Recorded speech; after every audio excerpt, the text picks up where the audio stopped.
तो सुबह सुबह मैं ये वीडियो बना रहा हूँ, है ना। मेरे को ऐसा लगा कि ये चीज़ सबको पता होनी चाहिए, क्योंकि एक ईसीजी ऐसी है जो तुम्हें हर जगह मिल जाएगी, इमरजेंसीज हो, ओपीडी हो, और इतनी कॉमन है, मतलब किसी ने कुछ भी नहीं पढ़ा हो ना, एक ईसीजी जरूर पढ़ लेना, क्योंकि वो इतनी मोस्ट कॉमन एरिथमिया जो है ना, वो यही तुम्हें मिलेगा, हमेशा यही मिलेगा। इसलिए बहुत इंपॉर्टेंट। हुआ क्या कि सैटरडे नाइट थी, यानी संडे का सुबह, ठीक है, समझ लो 3 बजे मेरे को फ़ोन आता है सुबह सुबह कि एक इमरजेंसी में पेशेंट है जिसका दोस्त उसको उठा के लाया और वो बेहोश है, ठीक है। एंड जब मैं पहुंचा वहाँ, पूछा मैंने, तो उन्होंने बताया कि इसने बिंज ड्रिंकिंग की है, बहुत ज़्यादा अल्कोहल पी लिया है, जिसकी वजह से बेहोश हो चुका है, और बेहोश होने से पहले उसको चेस्ट में पेन हो रही थी, है ना, बोलता था कि धड़कन जैसे सुनाई दे रही, जैसी कुछ कंप्लेन उसने बताई। तो अब जब भी अल्कोहल का नाम सुना, हमें पता होता है एक्चुअल में मैं बताता हूँ तुम्हें, हमें ये चीज़ पता होती है कि सैटरडे को या संडे को, है ना, कोई ना कोई अल्कोहल का आता ही आता है, ठीक है, इतना वो चीज़ है। तो हम रेडी होते हैं कि भाई ठीक है, मतलब लिवर सिरोसिस, है ना, Wernicke's encephalopathy, wet beri dry beri, और क्या है ना। तो सब चीज़ें होती है, एबीसी मैनेज की, है ना, ग्लूकोज थायमिन डेफिशिएंसी सब ट्रीट कर रहे थे हम। एक ईसीजी भी ऑर्डर की मैंने, बिकॉज कंप्लेंट्स वैसे थी, चेस्ट पेन, पैल्पिटेशन, डिस्निया, तो ईसीजी ऑर्डर की। उसमें आता है एट्रियल फिब्रिलेशन, और जब भी alcohol added with atrial fibrillation हो, उसको एक टर्म दिया जाता है जिसे तो बोलते हैं holiday heart syndrome. Holiday heart syndrome क्यों बोला जाता है? क्योंकि हॉलीडेज में होता है ना, बिंज ड्रिंकिंग को कर ले, हॉलीडेज में क्या होता है, अल्कोहल पीते हैं बहुत, तो बिंज ड्रिंकिंग को कर ले तो हार्ट सिंड्रोम आता है, जो कि एट्रियल फिब्रिलेशन के तौर पे प्रेजेंट करता है। अब एट्रियल फिब्रिलेशन क्या होता है वो समझाता हूँ मैं इजी वे में। तो होता क्या है कि नॉर्मली क्या होता है, हार्ट जब बीट करता है, एट्रियम पहले बीट करता है, फिर पूरा ब्लड वेंट्रिकल्स में जाता है, फिर वेंट्रिकल बीट करता है, पूरा ब्लड एओर्टा से बॉडी में पहुंच जाता है। एज सिंपल एज दैट, है ना। अब एट्रियल फिब्रिलेशन में क्या होता है, एट्रियम एक बार में अच्छी तरह कॉन्ट्रैक्शन नहीं कर रहा, बहुत सारे मल्टीपल ऐसे फेसिकुलेशंस, ऐसे फिब्रिलेशंस हो रहे होते हैं, ठीक है, वो एक बार प्रॉपर कंप्रेस नहीं कर रहा, समझ लो बात को। तो ब्लड वहीं पे स्टेसिस जैसा हो जाता है ब्लड, ठीक है, टर्बुलेंस की वजह से वहां पे क्लॉट्स बनने लग जाते हैं। तो एक जगह ब्लड अगर इकट्ठा है तो वहां पे क्या होगा, क्लॉट बनने लग जाएगा। वो चलती का नाम गाड़ी, है ना, वो ब्लड चलेगा नहीं, अगर तुम एक जगह रोक के रखोगे उसको तो वहां पे क्लॉट बनना ही बनना है, ठीक है, तो क्लॉट्स बनने लग जाते हैं। अब एट्रियल फिब्रिलेशन होता क्यों है? Due to ectopic foci. अब ये क्या चीज है, इससे समझते हैं।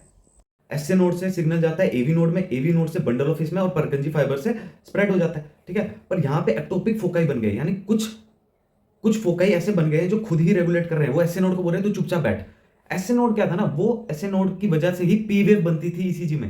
अब वो पी वेव नहीं बनेगी, इसलिए हम बोलते हैं कि यहाँ पर बहुत सारे एक्टोपिक फोकाई, यानी ये बोल रहा है मेरे हिसाब से, ये बोल रहा है एवी नोड को अब बीट कर, ये एवी नोड को बोल रहा है नहीं नहीं अब बीट कर, ये एवी नोड को बोल रहा है अब सिग्नल भेज, समझ रहे हो? मतलब चेंज करता जा रहा है, ये बोल रहा है अब भेजो अब भेजो अब भेजो अब भेजो। तो एक मिक्सचर, बहुत सारे मल्टीपल सिग्नल्स जा रहे हैं, जिसकी वजह से प्रॉपर एक पी वेव नहीं बनती, तो बहुत सारी बारीक पी वेव बनती है। इसलिए हम बोलते हैं एब्सेंट पी वेव, क्योंकि पी वेव दिखती ही नहीं है, ठीक है, एक्चुअली बहुत सारी छोटी छोटी वेव्स आ जाती हैं इसमें, तो इसलिए हम बोलते हैं एब्सेंट पी वेव। तुम्हें समझ आया क्यों वेंट्रिकल फिब्रिलेशन में एब्सेंट पी वेव की बात की जाती है? इसलिए की जाती है। और तुम्हें यह समझ में आया क्यों वेंट्रिकल फिब्रिलेशन में क्लॉट्स बनने की बात की जाती है? क्योंकि ये रीजन है। तो इसलिए ये दो चीजें जरूर याद रखना कि एट्रियल फिब्रिलेशन में एब्सेंट पी वेव होगी और क्लॉट्स बनेंगे। अब ये अल्कोहल से क्यों बनने लग जाते हैं, ये क्वेश्चन आता है ना।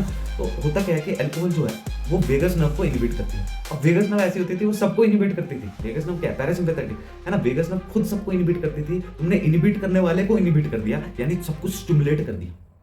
इनहिबिट करने वाले को इनहिबिट कर दिया, सब कुछ स्टिमुलेट, समझ रहे हो ना।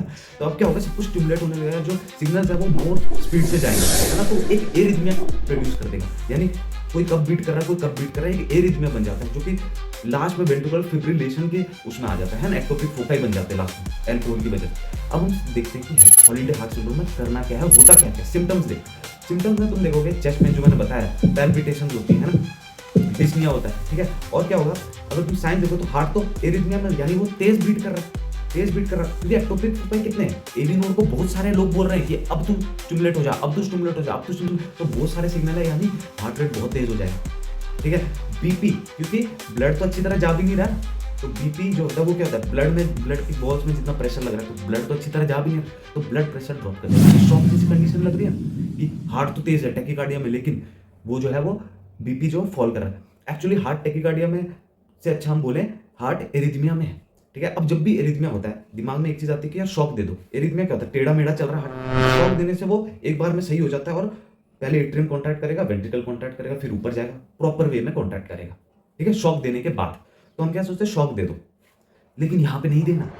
क्यों नहीं देना? क्योंकि अगर तुमने शॉक दे दिया, सुनना ध्यान से, अगर तुमने शॉक दे दिया गलती से, तो क्या होगा, जो भी क्लॉट्स थे, अब वो पूरा एट्रियम कॉन्टैक्ट करेगा, सारे क्लॉट्स वेंट्रिकल में गए, वेंट्रिकल जब कॉन्टैक्ट है, सारे क्लॉट्स एओर्टा में गए, एओर्टा से वो क्या होगा, स्ट्रोक कर देगा दिमाग में जाके। इसलिए शॉक नहीं देना। इसमें एक प्रॉपर मैनेजमेंट होती है जिसको हम बोलते हैं रेस, RACE। उससे पहले ये चीज समझ लो कि वेंट्रिकुलर फिब्रिलेशन में इरेगुलर पल्स आएगी, क्योंकि जो RR इंटरवल है वो इरेगुलर वे में चलेंगे, क्योंकि कौन कब स्टिमुलेट कर रहा है, कौन कब सिग्नल दे रहा है ना, AV नोड को, सब मतलब मिसमैच है, एरिथमिया हो रखा है, तो इरेगुलर पल्स है, ठीक है। एंड अब इसका ट्रीटमेंट जो है हम रेस से कर रहे हैं, तो सबसे पहले हम R से रेट कंट्रोल करेंगे, यानी जो फास्ट रेट हो गया तो हम इसको ऐसे ड्रग्स देंगे जो थोड़ा स्लो करते हैं, जैसे बीटा ब्लॉकर एस्मोलोल, है ना। एस्मोलोल बेस्ट मानी जाती है और कॉमन भी होती है ना, जैसे हॉस्पिटल में आराम से मिल जाती है एस्मोलोल, तो वो जब तुम दोगे तो वो रेट को कंट्रोल करने में मदद करती है। अब ये चीज़ बोली जाती है यार, अस्थमा है किसी को, तो तुम्हें भी पता है अस्थमा है, तो तुम एस्मोलोल नहीं दे सकते क्योंकि वो बीटा ब्लॉकर है, ब्रोंकियोकॉन्स्ट्रिक्शन कर देगा। इसलिए तुम्हें अस्थमा है तो तुम वेरापल दो, क्योंकि वो भी रेट को कंट्रोल करने में मदद करता है। अगर किसी को कंजेस्टिव हार्ट फेलियर है तो तुम डिजॉक्सिन भी ट्राई कर सकते हो, तो मतलब ये वेरी करता है। ऐसे तुम दिमाग में रखो कि एस्मोलोल देना है, लेकिन उससे पूछ लेना अस्थमा तो नहीं है, ठीक है। अस्थमा है तो वेरापामिल मतलब कैल्शियम चैनल ब्लॉकर देना पड़ेगा। दूसरा A फॉर होता है एंटीकोगुलेंट। अब तुम्हें समझ आया क्यों एंटीकोगुलेंट देना, क्योंकि जो क्लॉट्स हैं वो ब्रेन में स्ट्रोक ना कर दे, इसलिए पहले एंटीकोगुलेंट देके उन क्लॉट्स को डिसॉल्व करो पहले, तो इसलिए एंटीकोगुलेंट्स दिए जाते हैं। एंटीकोगुलेंट्स मैं बोलूँ एक चैट स्कोर होता है, ठीक है, वो स्क्रीन में दिख भी रहा होगा तुम्हें। चैट स्कोर से हम नापते हैं कि एस्पिरिन देना है या वॉरफेरिन देना है। अगर चैट स्कोर ज्यादा है, खतरनाक चीज है, तो वॉरफेरिन भी देना पड़ सकता है, उसको INR मॉनिटर के साथ देना होता है, ठीक है। Next coming to C stands for chemical cardioversion.